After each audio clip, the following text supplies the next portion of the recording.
Bem-vindos ao Espaço Estudo. Vamos fazer agora um estudo muito interessante. Quanto um carro a álcool precisa desmatar para rodar durante um ano? Por que eu escolhi esse tema? Porque podem ver aqui a data. Lembre-se sempre, né? Há duas informações importantíssimas para qualquer notícia. Qual é a fonte, saber se ela é confiável, e qual é a data, para saber se está no contexto adequado. Aqui, no caso, em 14 de novembro do ano passado, 2024, hoje é dia 10 de 8 de 2025, o Brasil comemorava 49 anos do Proálcool. Olha, e este ano nós vamos completar 50 anos. 50 anos é com certeza uma marca de sucesso para qualquer empresa, para qualquer programa, para qualquer política. Sobreviver durante tanto tempo, perante tantas mudanças, né?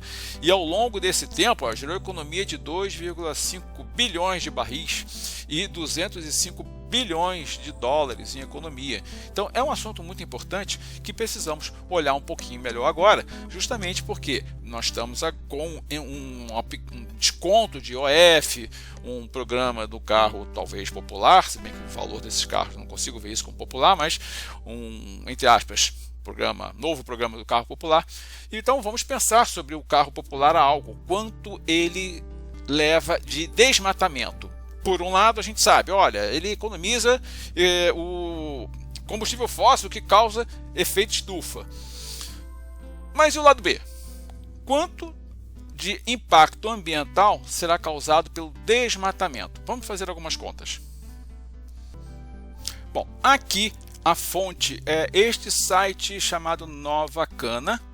Eu gostaria de mostrar as usinas onde elas estão concentradas, mas não foi possível porque o site pede uma pequena assinatura um pouco cara e resolvi não fazer isso, mas peguei a informação aqui dele que nós temos 432 usinas de etanol e açúcar georreferenciadas, que é uma quantidade que eu acho excelente, fico satisfeito de ver essa informação. Isso aqui não faz parte do site, eu apenas coloquei para ilustração. E aqui eu busquei uma outra informação.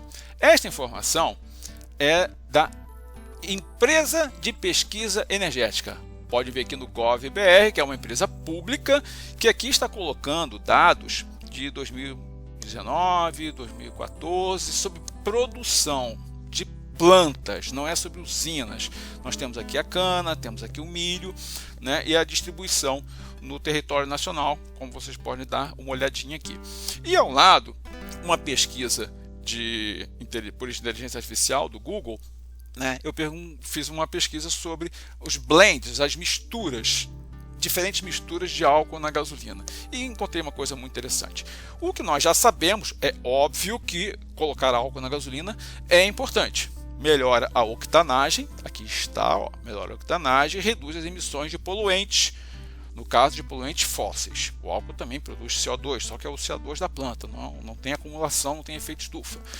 E vejam só que interessante, estes aqui, de 20 até 30, é o álcool que nós temos no Brasil, né? Com até algo próximo, arredondando 30% de álcool na gasolina.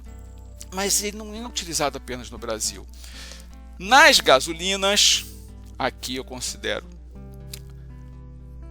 as gasolinas que antes utilizavam o antidetonante chumbo tetraetila e chumbo tetrametila. Esse aditivo de chumbo já foi banido há muito tempo e o álcool entrou como substituto, como antidetonante.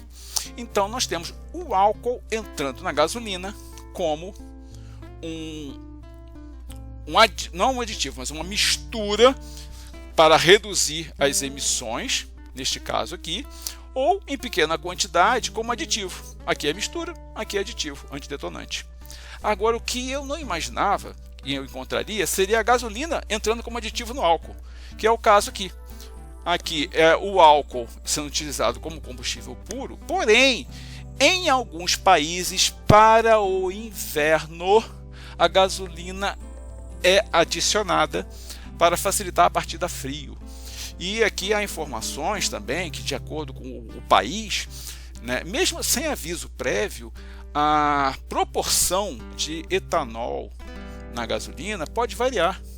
São países com uma grande amplitude térmica entre inverno e verão, entre as suas estações.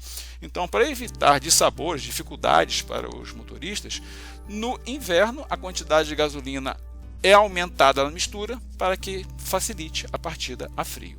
Achei isso bastante interessante e, para ilustrar um pouco mais, peguei esta informação, não é muito nova, mas foi o que eu encontrei na Wikipedia, sobre o uso de misturas de álcool na gasolina em diversos países. Vocês podem dar uma paradinha aqui para dar uma olhada. E na sequência eu vou falar sobre pesquisa operacional, algo que eu já falei em outros vídeos. Uma pesquisa operacional é quando você olha para um processo, para um sistema, pode ser fornecimento de água para uma cidade, pode ser estoque de medicamentos, pode ser uma malha viária, pode ser um sistema logístico de uma empresa, pode ser energia elétrica, uma série de coisas, sistemas, malhas de transporte, processos que precisam funcionar a tempo e a hora. Todos eles, antes de serem implementados, passam por uma pesquisa operacional. Então, a pesquisa operacional é uma pesquisa que é feita antes da gente instaurar, antes da gente projetar e construir uma malha, um sistema, uma planta qualquer. Então, o que ela faz? Ela projeta no tempo. Ela olha para o futuro para entender como é que o processo deverá funcionar. Exemplo, um mau exemplo, né? Os prédios oferecendo pontos de carregamento para carro elétrico, um ponto para apartamento. Eles não olharam no futuro. Eles prometeram isso, mas não fizeram as contas de quanta energia vai ser necessária quando chegar a 100%, 50%, 30% dos moradores com carros elétricos ou híbridos. Quase todos que eu vi, o sistema elétrico não vai dar conta. Então eles não projetaram hoje um sistema elétrico que vai dar conta daquilo que eles prometeram. Um prédio pronto para um ponto de carregamento por carro elétrico. Eles devem estar dando graças a Deus que as normas em redação provavelmente vão proibir o carregamento de carros elétricos em garagens subterrâneas, pelo menos. Com isso, eles vão se livrar de um problema sério de não terem feito a pesquisa operacional e não terem instalado energia elétrica necessária e suficiente. Bom, a pesquisa operacional parte de um modelo, né? Você pega um estudo de qualquer coisa e você faz um modelo, uma representação física mais simplificada normalmente, né? Vocês vão ver que eu vou fazer simplificações daqui para frente, né? E aborda de forma sistêmica. O que é abordar de forma sistêmica? A inter-relação com outros processos. Então, exemplo, eu não posso pensar num programa de expansão do pró-álcool sem parar para pensar de quanta terra eu vou ter que desmatar. Qual o impacto que isso vai ter? Quantas usinas mais eu vou necessitar? Isso é ter uma visão olhando para o futuro e de forma sistêmica, em inter-relação com outros processos. A pesquisa operacional sempre tem um objetivo econômico, que é a busca de operação eficiente. E o que é operação eficiente? Obter o máximo daquela instalação, daquele sistema, daquela malha, daquele processo, gastando o mínimo. Simples assim. Ganhar o máximo gastando o mínimo. Isso é a eficiência como objetivo econômico. E, obviamente, são necessários dados estatísticos e, aonde não houver dados ou não forem muito precisos, serão necessárias fazer algumas estimativas, né? E, por fim, a modelagem feita é transportada para algum tipo de sistema, algum algoritmo, computador, para calcular a solução. Bom, este aqui é o meu modelo super simplificado para fazer essa conta. Primeira coisa que precisamos dar uma olhadinha é que o agronegócio está acostumado a trabalhar com hectares. E nós que não estamos dentro do agronegócio estamos acostumados a trabalhar com metros quadrados. Então, a primeira coisa a fazer é necessário fazer uma conversão de unidades, tá? 1 hectare é uma área de 100 por 100 metros quadrados, que dá 10.000 metros quadrados. Bom, agora eu preciso saber quanto de cana se produz por ano em 1 hectare. É apenas uma colheita? São 2 colheitas por ano? Quantas toneladas? Vamos buscar essa informação em alguma estatística. Como eu lhe disse, uma pesquisa operacional precisa de estatísticas. Então, aqui está a estatística. Vamos conhecer esse sistema, né? Uma inter-relação. Como é que é o sistema, o processo de plantio da cana? É um sistema cujo ciclo é de 6 anos, no qual há 5 colheitas.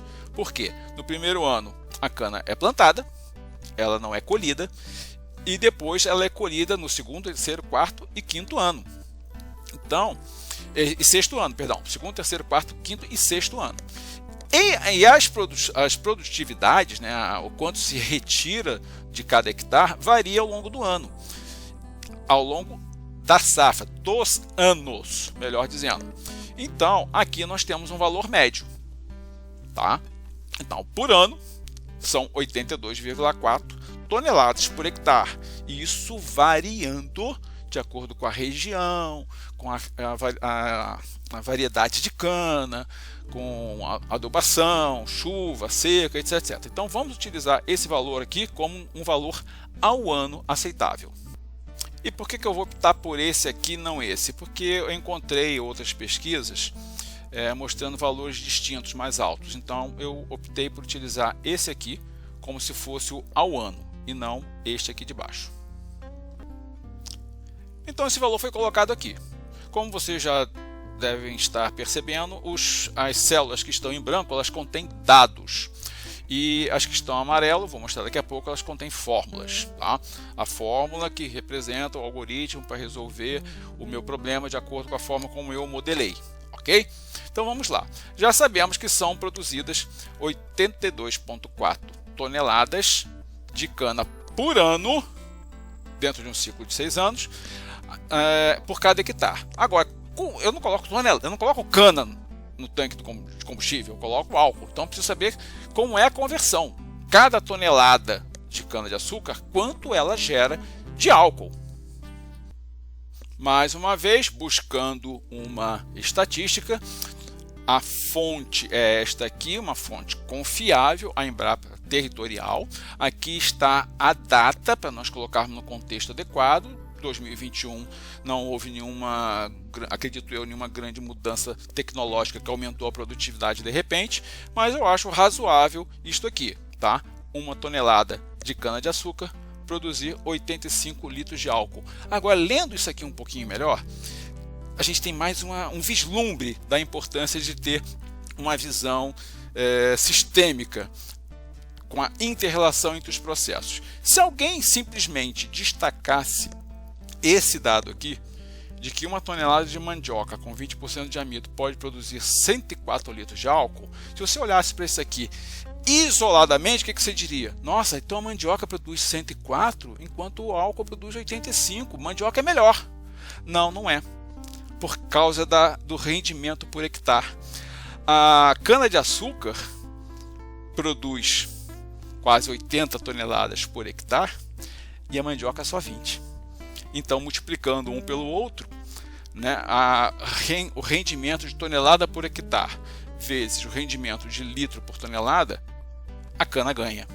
Então, não podemos pegar informações isoladas. A pesquisa operacional precisa ter uma visão sistêmica, inter-relações de diversos processos. E assim, trazemos esse dado para cá. 85 litros de etanol por tonelada de cana. E aqui nós chegamos à nossa primeira fórmula. Quantos litros são produzidos por ano por metro quadrado de cana plantada? Volto a dizer, metro quadrado porque é o que nós aqui fora do agronegócio raciocinamos melhor, por metros quadrados. Portanto, nós temos aqui a quantidade, as toneladas por hectare, está aqui o D3 nessa fórmula. Nós temos os litros por tonelada, aqui o E3 nessa fórmula, e vamos dividir isso pelo número de metros de um hectare, que são 10.000, que está aqui no C3. Portanto, nós chegamos aqui, a fórmula nos traz o quê? Que cada metro quadrado plantado com cana produz por ano 700 ml de álcool. Já temos uma primeira informação. Agora nós temos que escolher um carro, né? Porque os carros têm tamanho diferente. Os carros têm pesos diferentes, rendimentos, tecnologias diferentes. Alguns fazem 6 km por litro, outros fazem 8, 9 km por litro. Então vamos escolher um certo carro para ser o nosso modelo e colocar os dados dele.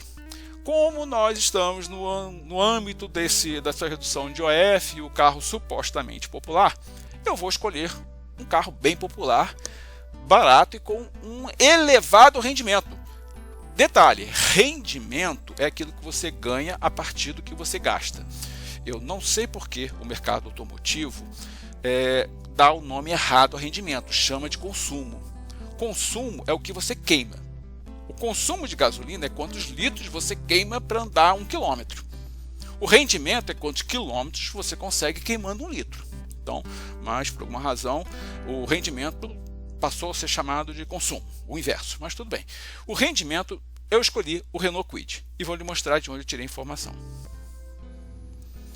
Esta aqui é a tabela do Inmetro, com os dados oficiais de rendimento de diversos veículos. Então, olhando aqui, todos os Renault Kwid, que para minha surpresa não é um carro compacto, é um utilitário esportivo compacto, todos eles no ciclo urbano, que foi a minha escolha, aqui ó, etanol, na cidade, 10,4 km por litro. Então, este é o dado que eu estou levando para a minha tabela.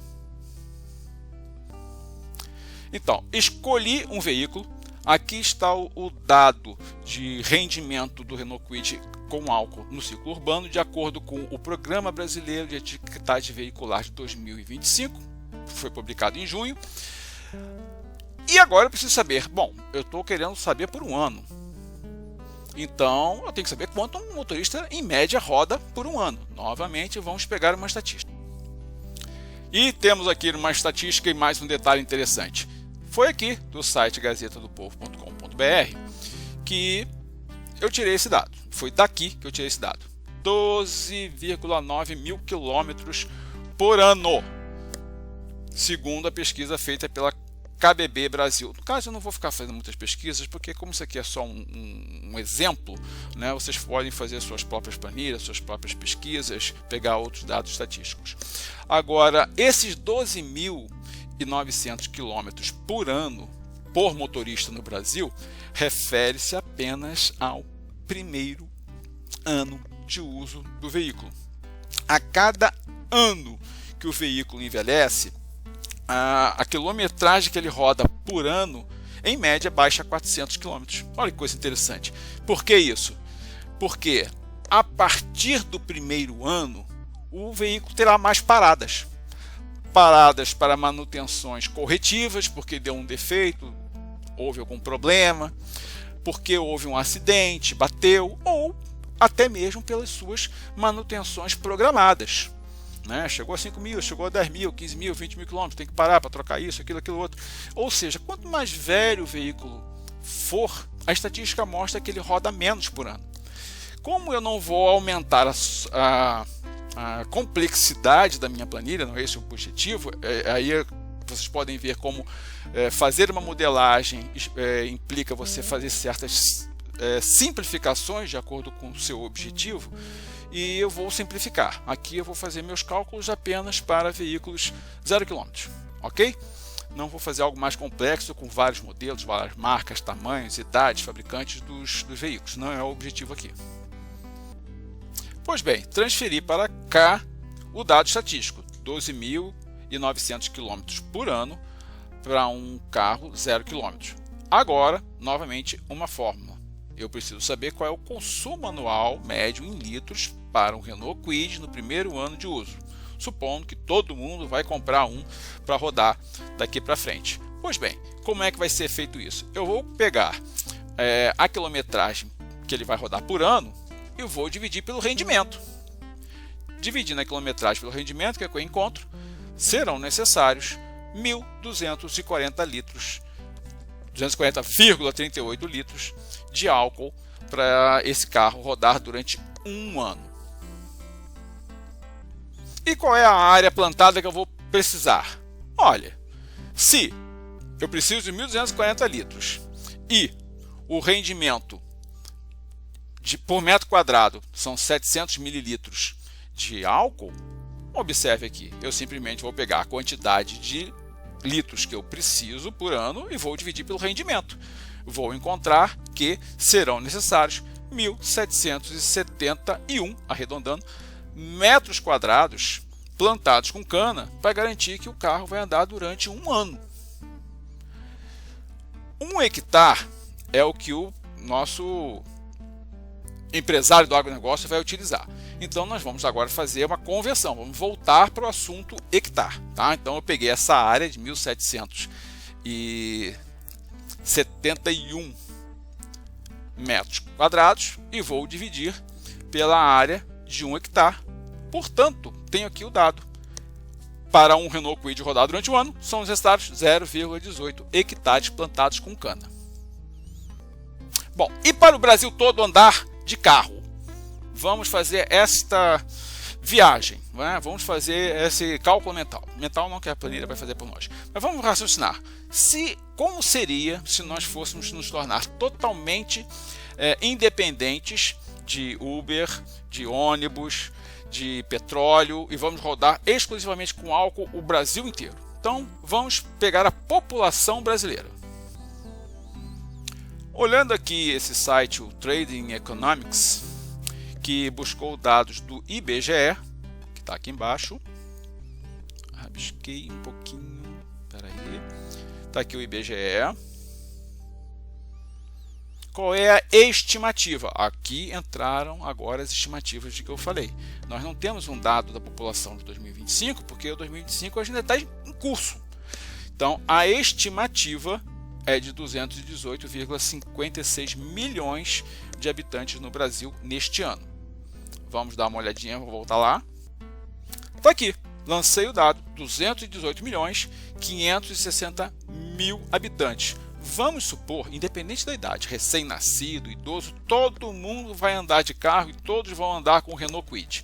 Quantos carros vão ser necessários? Simples, como o Renault Kwid nominalmente é de 4 lugares, vamos dividir a população brasileira por 4 e encontraremos este número. Serão necessários 54.640.000 Renault Kwid para todo mundo andar a álcool pelo Brasil. Tá? E qual vai ser a área necessária para isso? Agora, como nós vamos começar a olhar mapas, e nos mapas são quilômetros quadrados, eu vou ter que converter isso para quilômetros quadrados. Esses são os detalhes que a gente vai encontrando. Então vamos lá.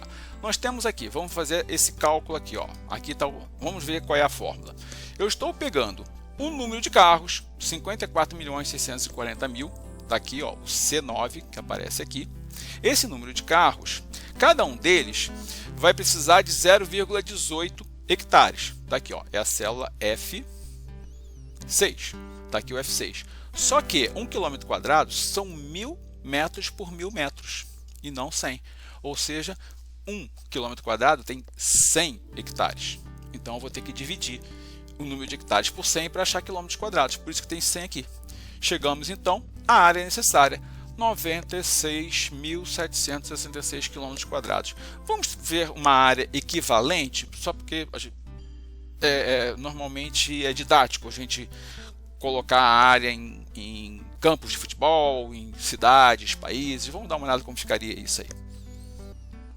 Olhando para essas informações aqui territoriais, novamente da Wikipedia, o que nós temos? Perto de 96 ou 97 mil quilômetros quadrados. Santa Catarina, o estado de Santa Catarina, ou o país inteiro, Portugal. Ou seja, voltemos para que todos os brasileiros cheguem ao final de 2025 andando com o seu Renault Kwid, independente de gasolina, apenas utilizando álcool produzido, gerando empregos no Brasil. Seria necessária uma área equivalente. Ninguém aqui está falando que vai acabar com Santa Catarina e plantar cana no estado inteiro, ou muito menos fazer isso com Portugal. Mas a área necessária no país é equivalente à área do estado de Santa Catarina. E esses 96.766 km quadrados, se nós formos compará-los com a área do Brasil inteiro, que são 8.510.296 km quadrados, representa 1,14% da área do território nacional. Ou seja, se nós tivéssemos esta área aqui, ou uma área equivalente a essa aqui, espalhada pelo país, distribuída, Já temos muita coisa aqui distribuída e plantando cana com uma área equivalente a esta aqui. Teoricamente, todos os brasileiros poderiam andar de carro a álcool. Como podemos diminuir essa área? É claro que se nós utilizarmos carros pequenos, compactos, leves, com motores pequenos e econômicos, a gente diminui a quantidade de território que vai ter que ser desmatado. E uma coisa muito importante, freios, tipos de freios. Tá? Historicamente, nós temos usado o freio dissipativo. O que é um freio dissipativo? É o freio a disco, o freio a tambor, né, em que a energia cinética do carro ali se transforma em calor e é desperdiçada essa energia. Ela é lançada na atmosfera quando os freios esfriam. E nós temos que mudar isso para quê? Para o freio regenerativo. Não precisa ser um híbrido plug-in, não precisa ser um elétrico puro, pode ser um híbrido pleno. Aqueles carros identificados como H, E, V, uma bateria de tamanho suficiente para armazenar a energia das frenagens, da descida de uma pequena ladeira, ou seja, por meio de motores que são ao mesmo tempo geradores, como eu mostrei em alguns vídeos anteriores, e os retificadores de tensão, a energia cinética do carro é transformada em energia elétrica, é armazenada em uma pequena bateria, e isso é usado mais tarde. E toda vez que eu uso energia dessa bateria, eu economizo combustível. E se eu economizo combustível, eu desmato menos.